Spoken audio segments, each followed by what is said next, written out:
Bonjour, c'est une joie d'être sur cette plateforme, de vous savoir également présent à travers l'étude. Nous voulons vous remercier pour l'attention que vous portez à cette série. Nous sommes toujours sur Daniel 11, 40 à 45, la vérité présente. Nous sommes encore sur le verset 41, comprendre à quel moment la loi du dimanche arrive, parce que c'est vraiment la balise importante pour nous. Et est-ce que ce que nous vivons aujourd'hui dans le monde, cela pourrait être des signes qui nous annoncent que la loi du dimanche est pour bientôt? Mais avant de commencer, d'entrer plus dans le vif du sujet, je vous invite à prendre la position adéquate afin de nous présenter devant notre Père Céleste et lui demander de nous instruire dans toute la vérité. Seigneur, nous voulons te remercier encore et encore pour tout ce que tu fais. Nous voulons te remercier pour la vie, te remercier pour ces études, te remercier pour ces échanges et la compréhension que tu nous donnes chaque jour de ta parole, de l'étude prophétique. Béni sois-tu, gloire, honneur, louange à ton nom. Que ton nom soit glorifié, exalté. Nous t'avons prié en ton Saint-Nom, Jésus. Amen. Lors de notre dernière étude, nous avons pris le temps de poser une structure que nous avons pu voir dans le livre de Daniel, mais les versets précédents, les versets 11, les versets plus précisément 10 à 16. Je pense que vous vous souvenez, au verset 10, nous avons vu qu'il y avait une relation avec le verset 40, donc je le posais ici, Daniel 11, verset 40. Nous avons vu sur les mots sur lesquels nous faisons ce lien. Et nous avons également vu que dans Daniel 11, le verset 16 était mis en relation avec Daniel 11, verset 41. Alors, juste pour revoir ce contexte, je vous invite à relire le texte avec moi. Donc, regardons Daniel 11, verset 10. Il est dit dans la partie B, l'un d'eux s'avancera, se répandra comme un torrent, débordera puis reviendra, et ils pousseront les hostilités jusqu'à la forteresse du roi du Midi. On avait vu cette notion de torrent, de déborder, c'est ce que nous trouvons dans Daniel, chapitre 11, le verset 40. Et nous avons fait la même chose aussi en regardant le verset 16, il est dit, il s'arrêtera dans le plus beau des pays, exterminant ce qui tombera sous ses mains. Cela nous fait penser au verset 41 où il dit « Il entrera dans le plus beau des pays et plusieurs succomberont ». Donc, le verset 41. Et nous avons vu qu'entre le verset 40, la fin du verset 40 et le verset 41, nous n'avons pas d'informations pour arriver à comprendre où nous nous situons dans l'histoire. Mais en faisant la correspondance avec le verset 10 et le verset 16, là maintenant nous avons beaucoup plus d'informations. Nous avons le verset 11, le verset 12, 13, et 14 et 15 qui nous donnent beaucoup d'informations. Je vais noter le verset 14.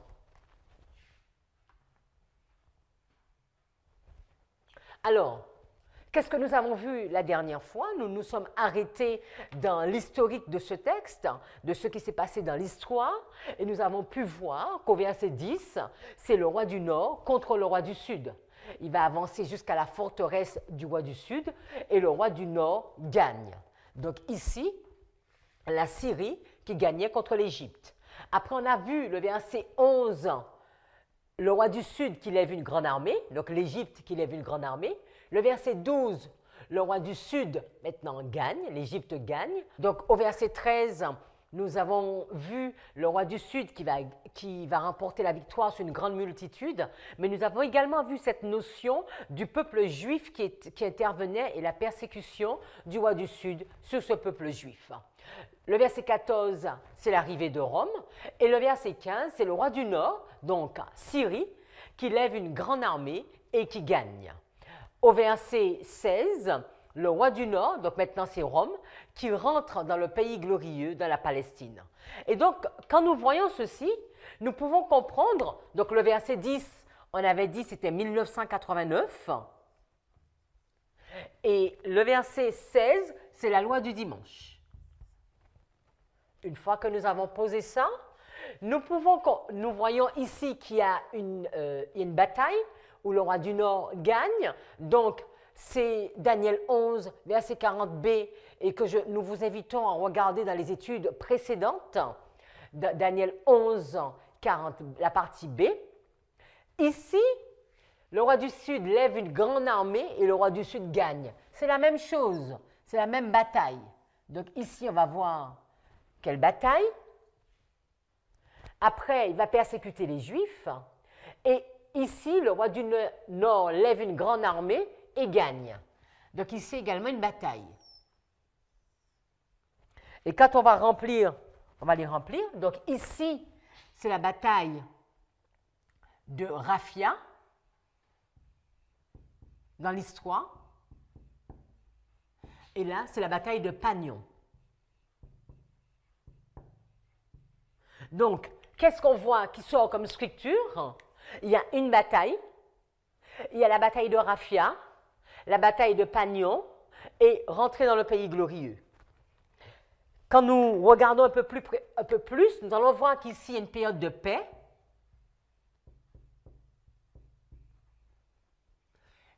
Donc ici aussi, c'est une bataille. Hein? Qu'il y a une période de paix.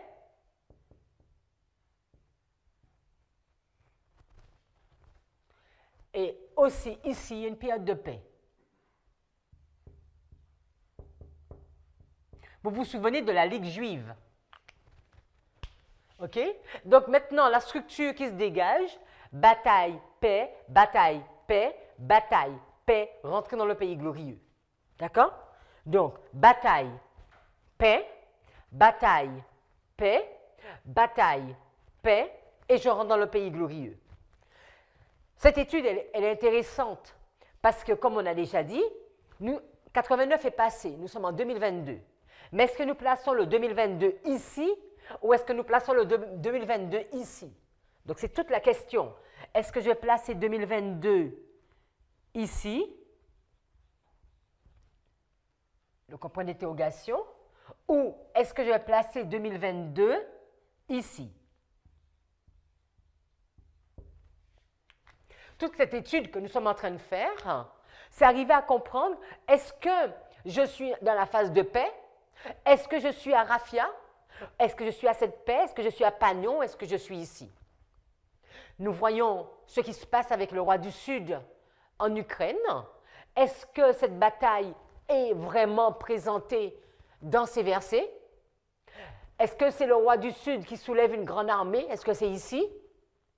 Est-ce que c'est le roi du Sud qui persécute? Mais est-ce que c'est le roi du Nord qui soulève aussi sa grande armée? Autant de questions. Nous ne pouvons pas juste répondre à ces questions par rapport à une pile en jetant une pièce de monnaie. D'accord? Nous ne pouvons pas juste répondre à cette question en faisant des spéculations. Nous sommes les étudiants de la Bible et où serait intéressant, c'est de comprendre qu'est-ce que la Bible nous dit sur ces sujets. Comme nous l'avons toujours dit, il n'y a rien de nouveau sous le soleil. Cette histoire existe dans la Bible, elle a déjà existé dans le passé. Et maintenant, c'est à nous d'arriver à, grâce à Dieu, d'arriver à comprendre le passé et pour voir des histoires similaires.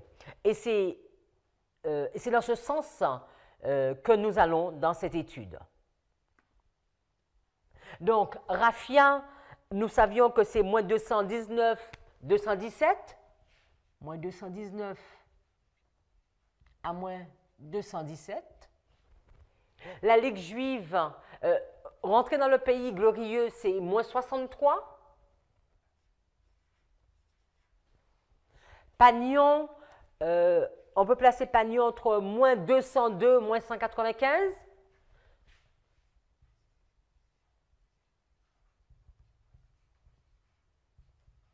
Donc, nous voyons bien que ces batailles, elles sont différentes. Ce n'est pas la même bataille, d'accord? Nous ne sommes pas dans les mêmes périodes. Alors, pour cela, nous allons devoir regarder les caractéristiques. Les caractéristiques de Raphia, on l'a déjà vu. Les caractéristiques de Panion, nous l'avons déjà vu. Et maintenant, je voudrais qu'on regarde qu'est-ce qui se passe ici. Un point. Un point, c'est rentrer dans le pays glorieux. D'accord? Donc, ici, le pays glorieux. Donc là, c'est Rome, le roi du Nord qui rentre dans le pays glorieux. Mais quand vous regardez la Bible, nous savons que le pays glorieux, c'est la Palestine. Nous avons déjà étudié que le pays glorieux, c'est Canaan. Canaan, qui habitait à Canaan, c'était les Israélites. Il y avait deux groupes. Il y avait Israël et il y avait Juda. Et ce que nous allons regarder aujourd'hui, donc tout ceci, c'est le pays glorieux. D'accord? Mais nous savons que ce pays glorieux va être attaqué à deux reprises. D'accord? Donc il va avoir l'entrée dans le pays glorieux par la Syrie, le roi du Nord, et il va avoir l'entrée dans le pays glorieux par Babylone, pour le roi du Nord. Et maintenant, nous étudions ces histoires. Comment la Syrie est rentrée dans le pays glorieux et quand, et comment Babylone est rentrée dans le pays glorieux et quand. Ainsi, cela va nous permettre de mieux comprendre comment Rome va rentrer dans le pays glorieux. Et ce qui sera encore mieux, c'est de comprendre quand Rome, est-ce que nous avons cette information, quand Rome rentrerait dans le pays glorieux. Et si nous arrivons, avec la grâce de Dieu, à réussir à mettre tout ceci ensemble, mais nous allons mieux comprendre la loi du dimanche. Donc, nous avons vu, nous sommes à la diapo 6. Donc, à la diapo 6, il y a une guerre, d'accord? Nous sommes dans le littéral. Cette guerre, environ en moins 680, la partie bleue. Donc, il y a une première guerre. Il y a Raphia, donc c'est ce qu'on a vu, guerre, paix, guerre, paix, guerre, paix, et rentrer dans le pays glorieux. C'est cette structure. Alors, regardons la diapo 7. Si nous regardons la diapo 7, nous allons voir deux histoires, Israël et Juda. La première ligne, c'est Israël, la deuxième ligne, c'est Juda. Nous allons nous arrêter seulement sous quelques rois. Parce que vous saviez, il y avait 19 rois d'un côté et 20 de l'autre côté, nous ne pouvons pas tout mettre. Et ce qui nous intéresse, c'est comment on arrive à rentrer dans le pays glorieux. Si nous nous arrêtons sur Israël, les 7 derniers rois d'Israël, il y a Jéroboam, Zacharie, Shalom, Menahem, Pékia et Osée. Et nous savons que c'est sur Osée que la Syrie va emmener Israël en captivité. Alors, nous pouvons également mettre la même ligne, mais cette fois-ci avec Juda. Manassé, Amon, Josias, Joachaz, Joachim, Joachim et Sédécias. Et nous savons que c'est sous Sédécias, donc Sédécias est en rapport avec Osée, c'est sous Sédécias que le pays est parti en captivité pour Juda. D'accord? Une fois que nous avons vu cela, nous avons quelques notions. Si nous regardons toujours ces deux schémas, nous allons voir que pour le roi du Nord, c'est Assyrie qui rentre dans le pays glorieux. Et pour le roi pour Juda, la partie Israël, mais la partie sud, Juda, c'est Babylone qui rentre dans le pays glorieux. Là, je vous ai juste mis, toujours si vous regardez le schéma, vous voyez une notion de taxe. D'accord? Donc, il y avait une taxe sur Menahem, taxe sur Joachaz. Donc, on voit déjà des correspondances.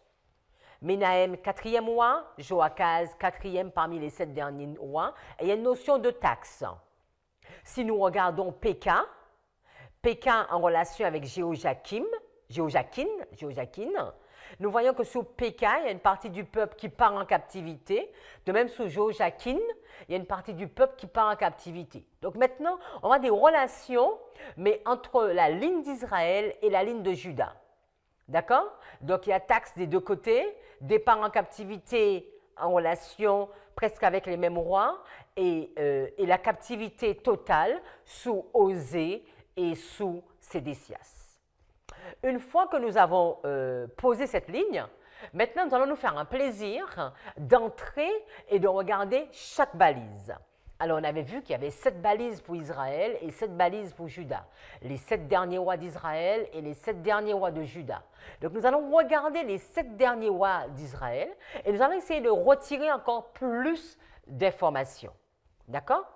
Donc, je vous invite à aller avec moi dans 2 Rois 14. J'ai noté quelques informations, mais vous pouvez en noter beaucoup plus. Donc, nous sommes à 2 Rois, nous sommes à la diapo 8. 2 Rois 14, verset 16. Donc, déjà, il faut savoir que signifie Jéroboam. Jéroboam signifie le peuple devient nombreux. Et donc, il y a eu 2 Jéroboam dans la Bible. Vous savez, il y a eu Jéroboam, quand il y a eu la séparation d'Israël entre Roboam qui a pris 2, fils de Salomon qui a pris 2 tribus, et Jéroboam qui va en prendre les 10. Mais ce n'est pas de ce Jéroboam qu'il est question. Là maintenant, il est question du fils de Jéhu. Vous vous souvenez de cette prophétie où Dieu avait dit à Jéhu que tes fils seront sur le trône pendant 4 générations. Et Jéroboam, c'est la 3e génération si on enlève Jéhu. Donc nous sommes à 2 Rois 14, verset 16. Joas coucha avec ses pères, donc la 2e génération de Jéhu, et il fut enterré à Samarie avec les rois d'Israël. Et Jéroboam, son fils, régnait à sa place. Et c'est pour cela qu'on dit Jéroboam 2, parce que Jéroboam 1, Jéroboam tout court, c'est Jéroboam qui était au début de la division de l'empire d'Israël. Alors, nous continuons le verset 23. La 15e année d'Amtasia, fils de Joas, roi de Juda. Donc là, on fait la correspondance entre Juda et Israël. Jéroboam, fils de Joas, roi d'Israël, régna à Samarie et il régna 41 ans. Donc, nous allons commencer. Alors, il faudrait noter des informations. Donc, on va mettre Jéroboam, 41 ans. Donc, il va régner pendant 41 ans. Il fit ce qui est mal aux yeux de Dieu, donc on va mettre un M. Donc, il fit ce qui est mal, nous sommes au verset 24. Il fit ce qui est mal aux yeux de l'Éternel. Il ne se détourna d'aucun des péchés de Jéroboam, fils de Nébat, qui avait fait pécher Israël. Or, l'Éternel n'avait point résolu d'effacer le nom d'Israël de dessus les cieux. Et il les délivra par Jéroboam, fils de Joas. Donc, on verra que la captivité ne va pas arriver sur Jéroboam II, sur le fils de Joas, parce que Dieu veut vraiment, et c'est vraiment important de comprendre le processus qui sera mis en place avant, qui va emmener la captivité, mais tout ce que Dieu va mettre en place pour ne pas emmener ce peuple, pour que ce peuple puisse se repentir. Verset 28, le reste des actions de Jéroboam, tout ce qu'il a fait, ses exploits, et la guerre, comment il fit entrer sur la puissance d'Israël, Damas et Hamath, qui avaient appartenu à Juda. Cela n'est-il pas écrit dans les livres de chroniques des rois d'Israël? Donc là, c'est important de noter, il va faire entrer sur la puissance d'Israël, Damas et Hamath, qui, si nous regardons l'histoire, appartenaient à un moment au roi du Nord, à la Syrie. La diapo 9. Ellen White va nous dire que les châtiments prédits subirent un temps d'arrêt.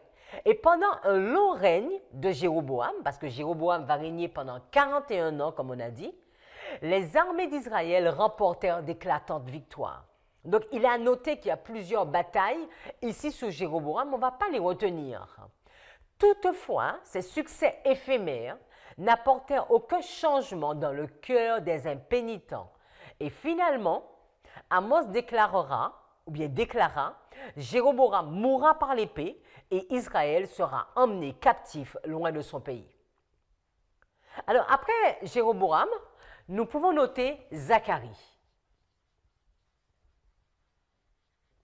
Zacharie, c'est la dernière génération de Jéhu et Zacharie, l'Éternel se souvient, Zacharie ne va régner que pendant 6 mois. Alors, pour faire plus vite, je vais noter directement, comme ça après on verra le schéma. Donnez-moi une petite minute. Je vais mettre les personnages directement. Donc ici, nous sommes sur Jéroboam 2. Et là, nous sommes sur 41 ans. Et ici, nous sommes sur Zacharie. Et là, nous sommes sur 6 mois.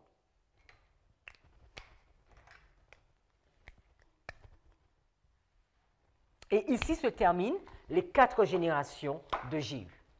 Et nous allons voir ce qui va se passer maintenant. Dans 2 Rois 15, verset 8, la 38e année d'Azaria, roi de Juda, Zacharie, fils de Jéroboam, régna sur Israël. Il régna 6 mois. Il fit ce qui est mal aux yeux de l'Éternel, donc comme les autres rois d'Israël. Hein. Il ne se détourna point des péchés de Jéroboam, fils de Nébat, qui avait fait pécher Israël. Nous sommes à la diapo 10. Shallum, fils de Jabesh, conspira contre lui, le frappa devant le peuple et le fit mourir. Ça, c'est important. Donc, de noter. Donc, le prochain, ce sera Shallum.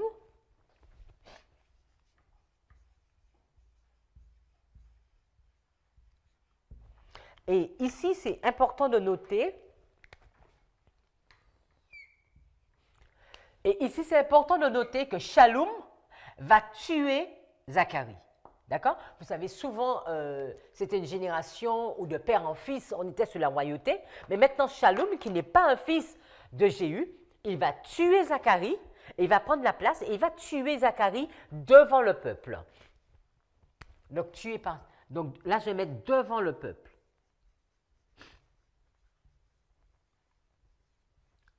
Parce que, alors que vous allez faire l'étude, vous allez voir que chaque mot a son importance. Et le verset 12 nous dit, ainsi, donc nous sommes dans 2 Rois 15, verset 12, diapo 10, ainsi s'accomplit ce que l'Éternel avait déclaré à Jéhu en disant, tes fils jusqu'à la 4e génération seront assis sur le trône d'Israël. Donc, Zacharie fut le 14e roi et il a régné en moins 782. Donc là, on va mettre moins 782.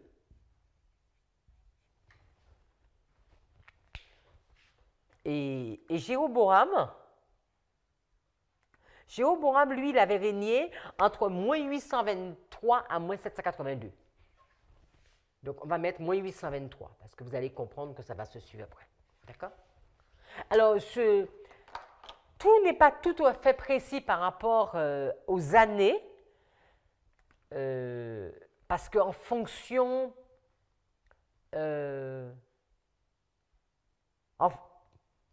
en fonction de différentes personnes, de différentes études, les dates changent. Mais ce ne sera pas ça le plus important, donc on va pouvoir faire avec. Alors, après Shallum, il y a eu un autre roi, c'était le 16e roi d'Israël. Il va régner pendant 2 ans. Il va régner pendant 10 ans. Parce que lui, Shallum, on n'a pas tout mis sous Shallum. Donc nous sommes sur la diapo 11. Shallum, rétribution, récompense. Donc Shallum, le fils de Jabesh, conspira contre Zacharie, d'accord? Le frappa devant le peuple et le fit mourir. Shallum, le fils de Jabesh, régna la 39e année d'Ozias, roi de Juda. Il régna pendant 1 mois à Samarie. Donc lui, Shallum, il va régner pendant 1 mois.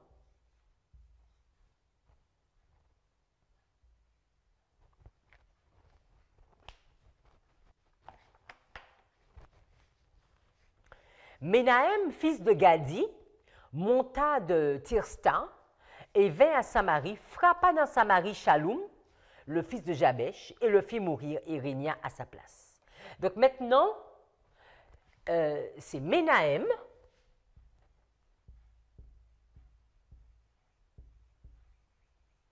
Et Ménahem va faire la même chose. Il va tuer. Il va tuer son prédécesseur. Donc Shallum est tué par Ménahem. Donc Shallum était le 15e roi.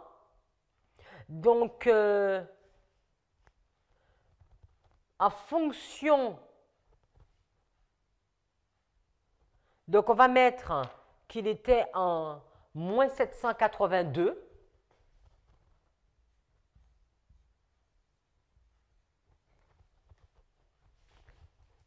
Donc, moins 782.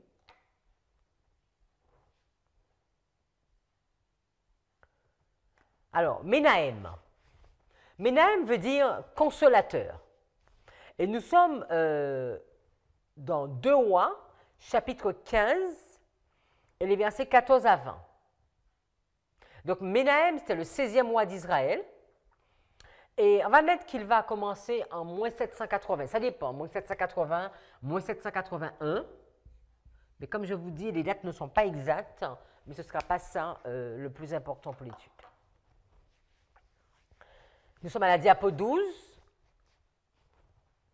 Ménahem, fils de Gadi, monta à Tirsta et vint à Samarie, frappa dans Samarie Shaloum, fils de Jabesh, et le fit mourir et régna à sa place. Alors Ménahem frappa Tipsha et tout ce qui était avec son territoire depuis Tirsta. Il la frappa parce qu'elle n'avait pas ouvert ses portes et il fendit le ventre de toutes les femmes enceintes. Donc, c'est vraiment important de noter toutes ces guerres, ces luttes que nous pouvons trouver sous le règne de Ménahem. Et il va frapper, donc c'est tout un territoire qu'il va frapper. La 39e année d'Azaria, roi de Juda, Ménahem, fils de Gadi, régna sur Israël. Donc, il régna 10 ans. Donc, lui, il va régner 10 ans.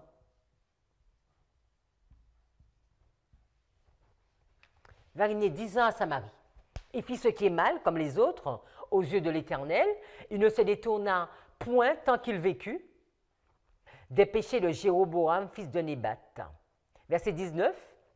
Alors là, c'est vraiment important à noter. Pul, roi d'Assyrie, en fonction de comment on le prononce. Donc ici, il y a, c'est le premier contact. Donc sous Ménahem, il n'est pas précisé l'année exacte, mais sous son règne de 10 ans, c'est ici qu'il y aura le premier contact avec Israël et le roi du Nord. Donc le roi du Nord, le roi d'Assyrie, Pul, va venir sous Ménahem. Et Ménahem va donner à Pul 1000 talents d'argent. Et il va lui demander de l'aider afin d'affermir sa royauté. Vous savez qu'il y avait beaucoup de luttes entre le roi du Sud et le roi du Nord. Et le roi du...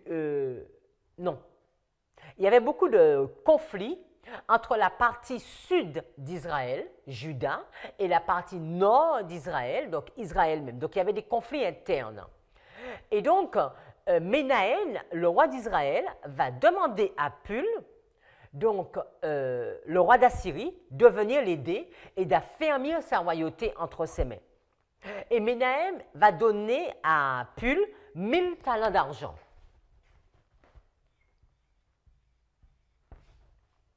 Il va lui donner 1000, donc je vais juste mettre 1000 talents. Il va lui donner 1000 talents et la Bible nous dit que Ménahem va décider de taxer un peu les plus riches. Verset 20, Ménahem leva cet argent sur tous ceux d'Israël qui avaient de la richesse afin de le donner au roi d'Assyrie. Il les taxa chacun 50 cycles d'argent. Donc, il va donner 50 cycles.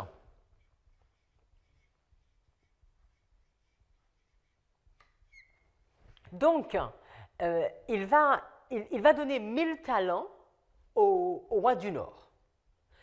Et le texte nous dit, le verset 20, il est bien indiqué, Ménahem leva cet argent sur tous ceux d'Israël qui avaient de la richesse. Donc, c'est lui qui va taxer une partie du peuple afin de le donner au roi d'Assyrie, et il les taxa chacun à 50 cycles d'argent. Donc, il serait intéressant de voir combien de personnes que Ménahem va taxer. Alors, mettons-nous ici et regardons. Si nous savons qu'un talent correspond à 3000 cycles d'argent. Donc là, vous pouvez le regarder dans la Strong. Donc un talent correspond à 3000 cycles. Or, il avait 1000 talents. Donc, on va faire 1000 talents. Donc, ça devient 3 millions de cycles. D'accord? Pour 1000 talents. Or, le texte nous dit qu'il va taxer à raison de 50 cycles. Donc, 50 cycles, ça correspond à une personne. Donc, 3 millions de cycles vont être répartis à combien de personnes? Donc, il va falloir faire 3 millions divisé par 50. Et cela correspond à 60 000 personnes.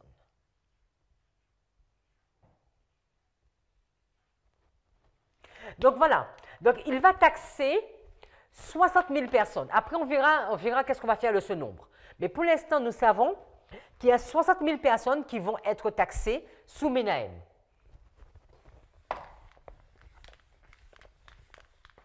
Donc ici, on va ajouter 60 000 personnes.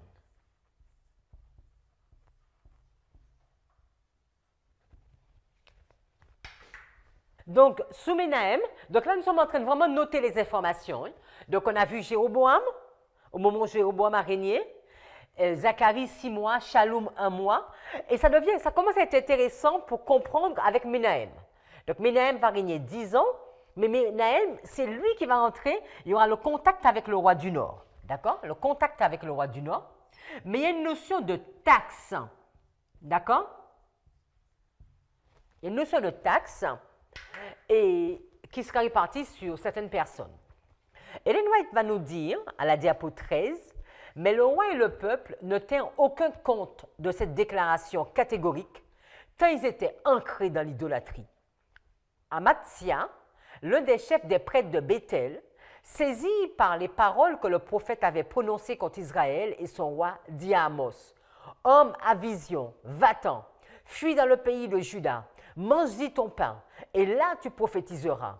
Mais ne continue pas à prophétiser à Béthel, car c'est un sanctuaire du roi et c'est une maison royale. » Ce à quoi le prophète répondit, « Voici ce que dit l'Éternel, Israël sera emmené en captif, loin de son pays. » Donc il est une notion de noter une prophétie. Sous Menahem, la prophétie est donnée qu'ils iront en captivité. Continuons, la diapo 14. Ces paroles s'accomplirent littéralement, mais la destruction du royaume ne se produisit que graduellement. Dans son jugement, le Seigneur fit preuve de clémence tout d'abord lorsque Pul, donc on a vu, roi d'Assyrie, vint dans le pays. Menahem, alors roi d'Israël, ne fut pas fait prisonnier, donc on ne l'a pas emmené en captivité. Le vainqueur lui promit de le laisser sur le trône comme vassal du roi d'Assyrie. Menahem donna à Pul 1000 talents d'argent pour qu'il l'aidât à affermir sa royauté entre ses mains. Menahem leva cet argent sur tous ceux d'Israël qui avaient de la richesse afin de le donner au roi d'Assyrie. Il les taxa chacun à 50 cycles, donc on a fait le calcul, 60 000 personnes.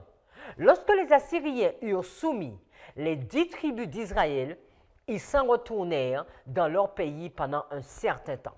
Donc ici, il faudrait noter la notion de vassal et le pays, il est soumis. Donc vassal du roi du Nord. D'accord? Donc la prophétie est donnée, devient vassal du roi du Nord et c'est sous Menahem. Continuons. Donc à Pekaïa, donc qui signifie, nous sommes à la diapo 15, l'Éternel a ouvert. Donc la 50e année d'Azaria, roi de Juda, Pekashia, ou bien Pekaïa en fonction des versions, fils de Menahem. Donc c'est les rares fois dans tout ceci que nous verrons une notion de fils. On l'avait pour Zacharie avec Jéroboam et maintenant avec Pekashia ou Pekaïa. Il fit ce qui. Donc lui, il va régner 2 ans. Donc on va noter ici Pekashia. Et lui, son règne va durer 2 ans. Donc lui aussi, il va faire ce qui est mal aux yeux de Dieu. Mais Pékash, fils de Rémalia, va conspirer contre lui, il va le frapper à Samarie dans le palais. Donc, Péka, je vais le mettre en noir, parce que Péka, il y a beaucoup de choses à dire sur Péka. Donc, ce n'est pas Pékachia, donc maintenant c'est Péka, et ce n'est pas le fils de Pékachia. Au contraire, il va le tuer. Donc, il y avait le 2022, on l'a enlevé parce que ça n'a rien à voir dans l'étude. Hein. C'était un point qu'on avait noté quand on se posait la question où nous étions sur la ligne. Donc maintenant, nous sommes dans l'histoire d'Israël, longtemps avant, et Pékachia va durer, son règne va durer 2 ans, et Péka, fils de Rémalia, va tuer Pékachia. Mais il ne va pas le tuer n'importe où. Il va le tuer, il le frappa à Samarie, dans le palais de la maison du roi. Donc ici, c'est important de noter maison du roi, parce qu'on va voir. Donc je vais profiter également pour effacer nos calculs ici.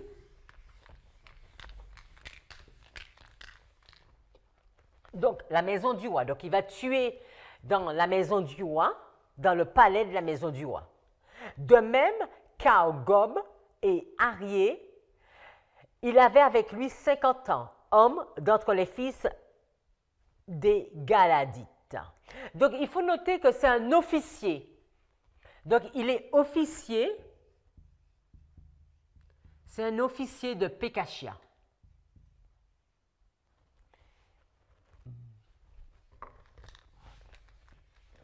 Donc, officier de Pékachia.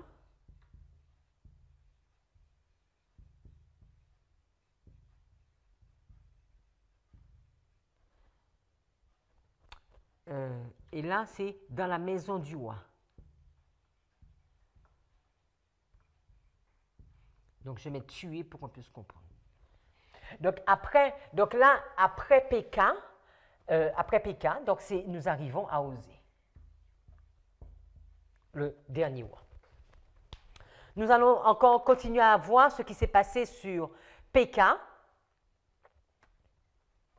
Donc, Pékachia, son règne, c'est environ en moins 770, 771, 770, parce qu'il a duré 10 ans.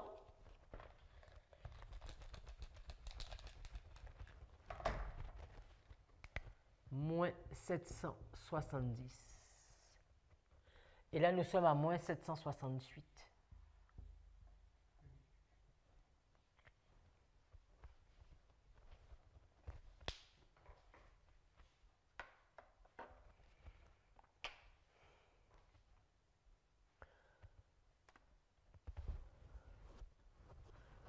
Donc, en principe, ce serait de moins 768 à moins 748, mais il y a des flottements ici parce qu'on n'arrive pas à la date d'Osée.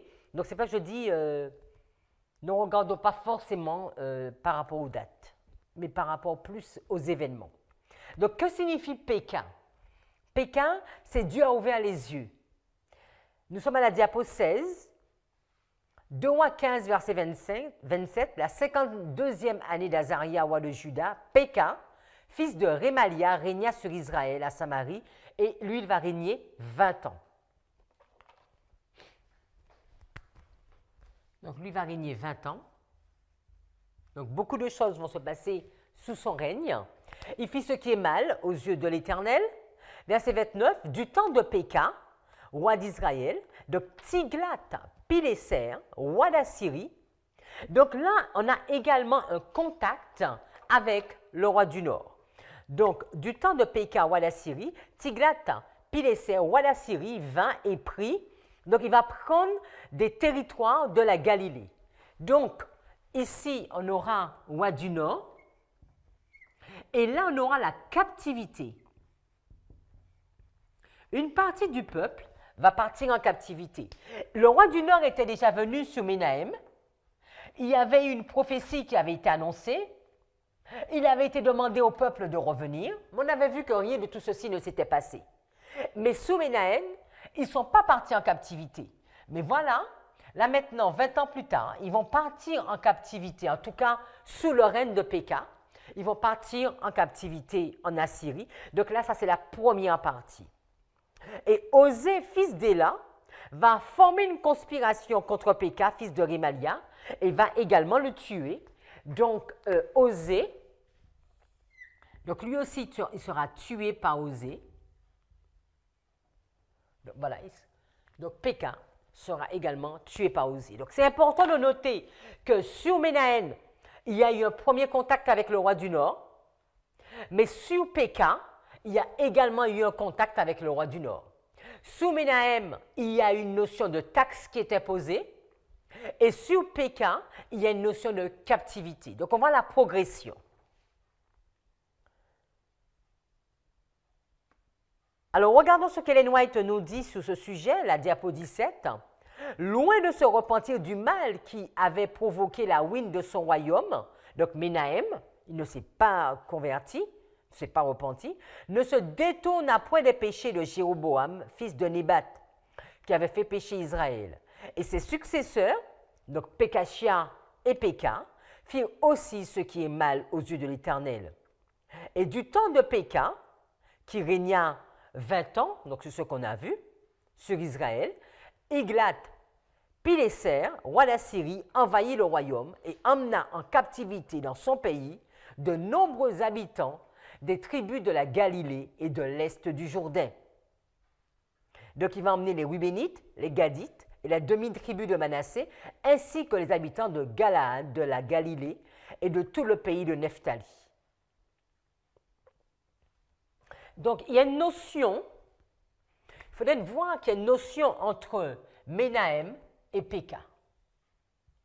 Il y a une prophétie qui avait été donnée là, et la prophétie va commencer à se réaliser sur Péka.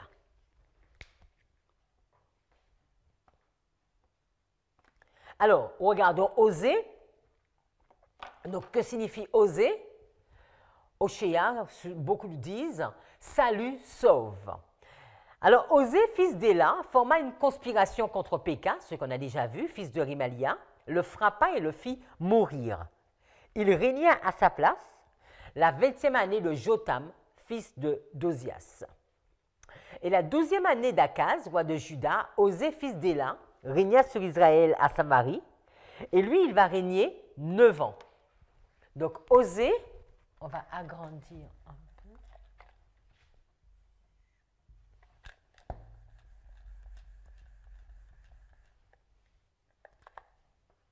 Et là, on va mettre captivité.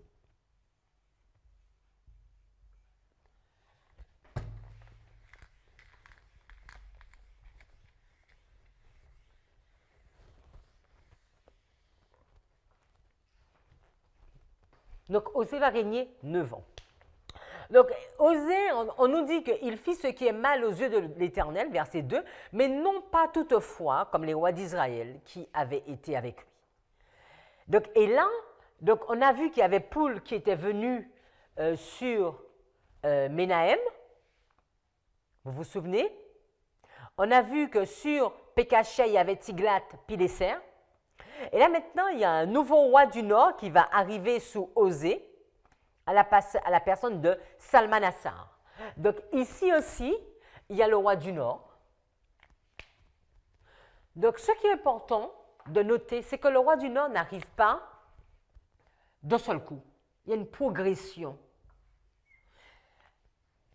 Aussi, nous devons comprendre, nous devons voir la progression dans notre histoire.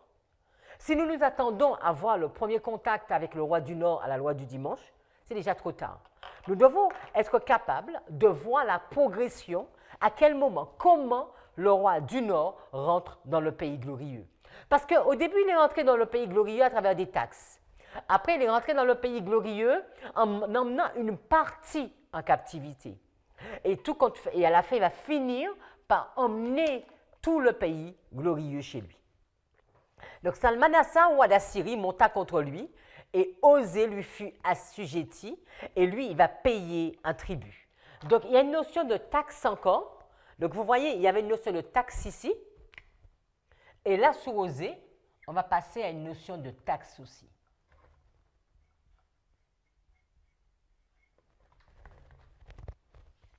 Sous Ménahem, il y avait la taxe, sous Osée, il y a la taxe. Sous Ménahem, il y avait la prophétie sur Péka, la prophétie se réalise. Il y a le roi du Nord, sous Ménahem, sous Péka et sous Osée, sous plusieurs rois. Verset 4, « Mais le roi d'Assyrie découvrit une conspiration chez Osée, qui avait envoyé des messagers à So, roi d'Égypte. » Donc là, il y a également un contact avec le roi du Sud. Contact.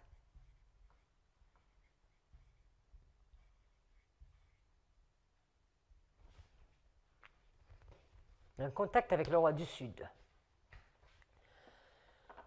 Et du coup, il ne payait plus annuellement le tribut au roi d'Assyrie. Le roi d'Assyrie le fit enfermer, enchaîner dans une prison. Donc, c'est important de noter enfermer, enchaîner. Donc, enchaîner. Je vais mettre le roi et je vais mettre prison. Parce qu'après, quand nous allons regarder la ligne de Juda, nous allons voir également beaucoup de choses entre Osée et Sédécias. Donc le roi d'Assyrie parcourut tout le pays et monta contre Samarie et assiégea pendant 3 ans. Donc là maintenant, il y aura un siège, le pays sera assiégé et on verra également cette notion avec Juda. Donc assiégé.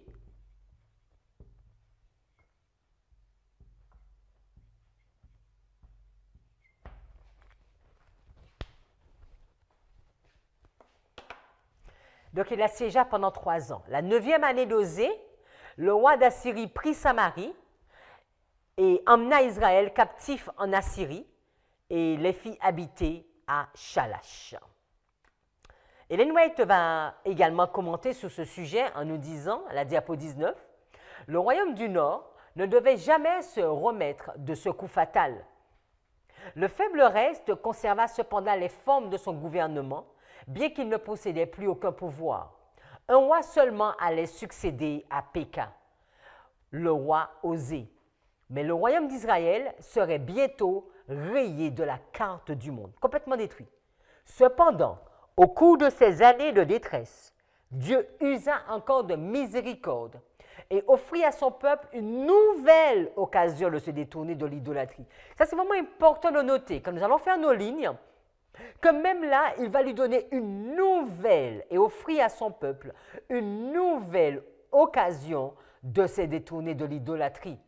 La 3e année du règne d'Osée, d'accord, le bon roi Ézéchias monta sur le trône de Juda et il s'empressa d'apporter d'importantes réformes au service du temple de Jérusalem.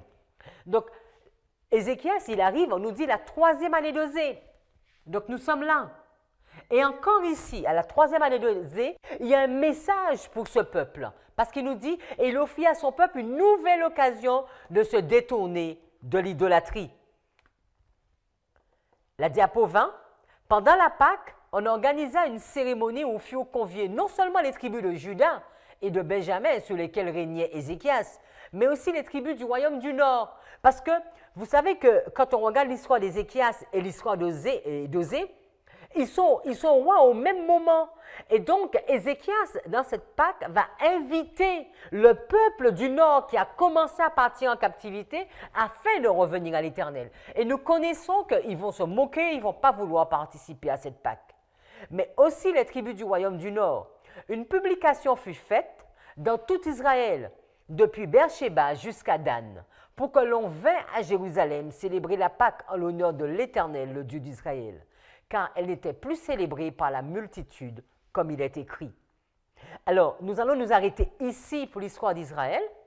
Et alors, résumons. Donc, on a vu Jéroboam II. Il va faire ce qui est mal aux yeux de l'Éternel. Il va régner 41 ans. Zacharie, son fils, la dernière génération de Jéhu en moins 782. Il va régner 1 mois. Et lui, il va régner pendant 6 mois. Il va être tué par Shallum, qui lui va régner 1 mois, et Shallum va être tué par Ménahem, qui lui va régner 10 ans. Et Ménahem, c'est à ce moment qu'il y a eu le premier contact avec le roi du Nord. Ménahem va demander de l'aide, il va taxer 60 000 personnes, il y a une prophétie qui va être faite et qui va lui dire « mais tu vas partir en captivité ».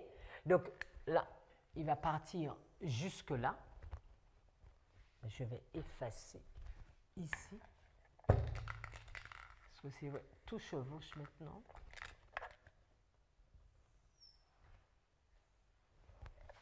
Donc, la prophétie de Ménahem va indiquer Péka, mais va indiquer également la captivité. D'accord? Et sous Ménahem, il va tuer beaucoup de personnes. Donc, il y a beaucoup de morts sous Ménahem, parce qu'on nous dit qu'il va frapper de Tishpat jusqu'à Tirsta. Après, nous avons Pékachia, il va régner 2 ans, mais pas beaucoup de choses. Lui, Pékachia, il va être tué par Péka. Donc, Péka, il est beaucoup question avec Ésaïe, ne va pas rentrer dedans, en tout cas pas aujourd'hui dans la prophétie, les 65 ans, et c'était avec Péka. Les 46 ans et les 19 ans pour ceux qui connaissent. Et donc, Péka, il va y avoir une intervention entre Péka et le royaume de Juda. C'est ici aussi que va commencer la captivité du roi du Nord.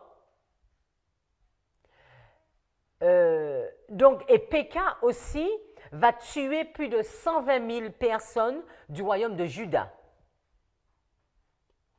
entre la 17e et la 20e année. Donc, c'est important de noter cette relation, on va mettre Juda aussi ici. Parce que quand Péka, Isaïe va parler de cette prophétie, la prophétie c'est les 65 ans, et c'est Péka, le fils de Rimalia, qui va venir avec le roi de Syrie. Et Osée, il y a une dernière opportunité qui est offerte à Osée dans sa 3e année, de revenir à l'Éternel, mais ceci ne sera pas écouté.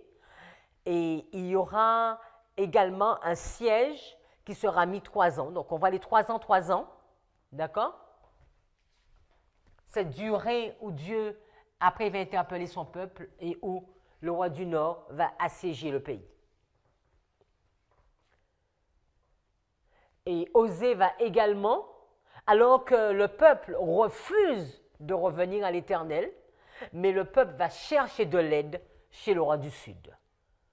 Parce que Ézéchias va leur demander de revenir à l'Éternel. Ils vont refuser, mais ils vont aller chercher de l'aide chez le roi So, le roi d'Égypte. Vous pouvez avoir beaucoup d'informations sur, exemple, Salmanassar. Je vous ai noté quelques informations. Nous sommes à la diapo 22. Donc, Salmanassar, c'est avec Osée. Donc, diapo 22, nous avons quelques informations sur Salmanassar. D'accord? C'est ce roi où nous voyons sous Osée, avec la captivité d'Israël. Mais certains vont dire que le peuple ne va pas vraiment partir en captivité sous Salmanassar, mais beaucoup plus sous Sargon. Donc la diapo 23, Sargon II, bien que la Bible décrive le premier comme son vainqueur, donc selon elle et la tradition, 27 290 personnes des 10 tribus perdues d'Israël ont ensuite été déportées dans plusieurs villes d'Assyrie.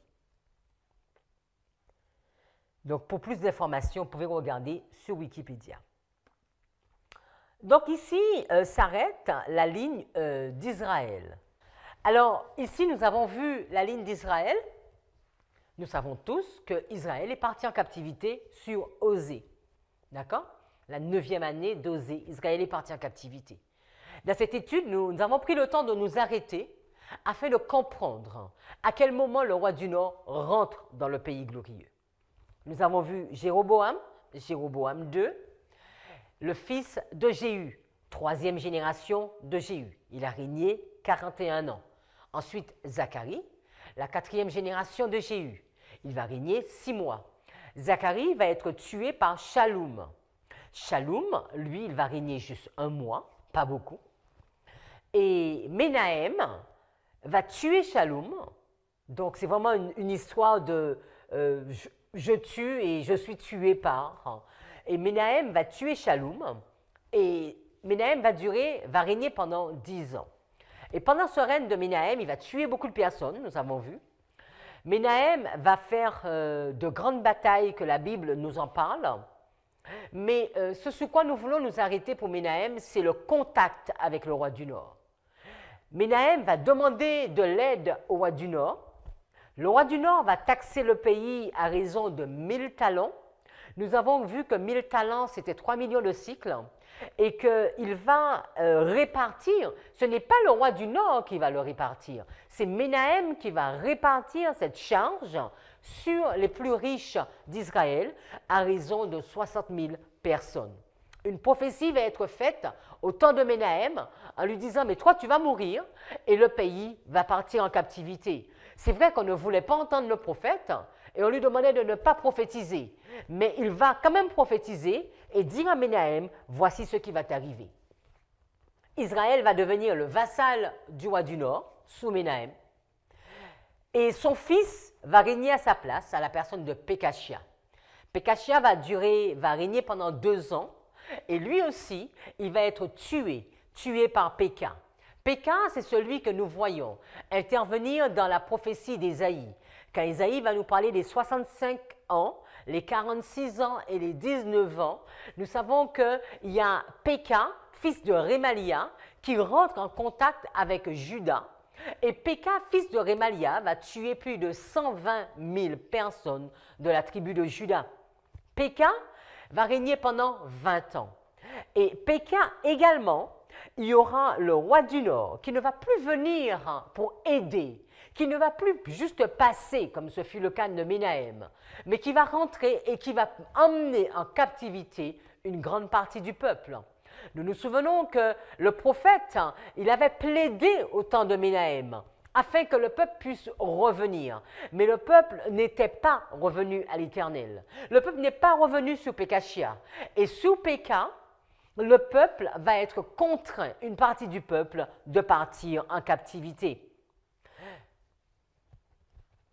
Péka était un officier de Pékachia, mais cela ne l'empêcha pas de tuer le roi. Après Pékachia, pendant ce règne de Pékachia, arrivé à la 20e année, Osée va également à son tour tuer Péka et devenir roi.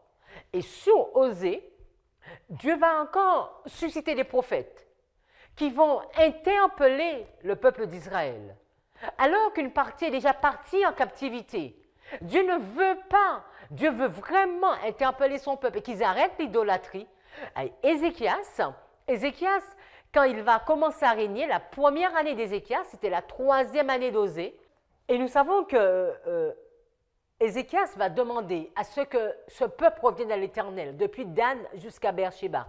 On pourrait faire toute une histoire dessus. Pourquoi tout ce territoire? Parce que Dieu veut encore interpeller son peuple. Et là, ça se passe la 3e année d'Osée, alors que le roi du Nord n'est pas encore intervenu pour les emmener en captivité. Mais là, le peuple va refuser. Le peuple, le roi du Nord va venir et va assiéger le pays pendant 3 ans et va mettre un tribut que le pays va devoir payer. Et le roi va découvrir une conspiration d'Osée. Au lieu de payer ce tribut, Osée va avoir un contact avec le roi du Sud, avec So, et va beaucoup plus payer So. Et le roi va emmener tout le reste d'Israël. Le roi du Nord va emmener tout le reste d'Israël en captivité. Osée va être enchaîné et il va être emmené en prison en Assyrie. La prochaine fois, nous aurons l'occasion, la prochaine étude, de voir la ligne de Juda. La ligne de Juda avec Manassé, Amon, Josias qui va faire une grande réforme. Et alors que Josias va mourir, nous allons voir sur quelle bataille que Josias va mourir, nous aurons le privilège de regarder l'histoire de Joachaz en relation avec l'histoire de Joachim et l'histoire de Joachim en l'histoire de Sédécias. Nous allons voir que cette histoire, l'histoire d'Israël, ne nous montre pas vraiment la bataille entre le roi du Sud et le roi du Nord. Parce que l'histoire du roi d'Israël va nous montrer que comment Dieu a voulu protéger, interpeller un peuple. Comment Dieu a voulu appeler son peuple à la repentance.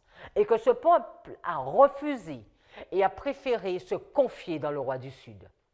Par contre, quand nous allons voir l'histoire de Juda, il y aura un point central.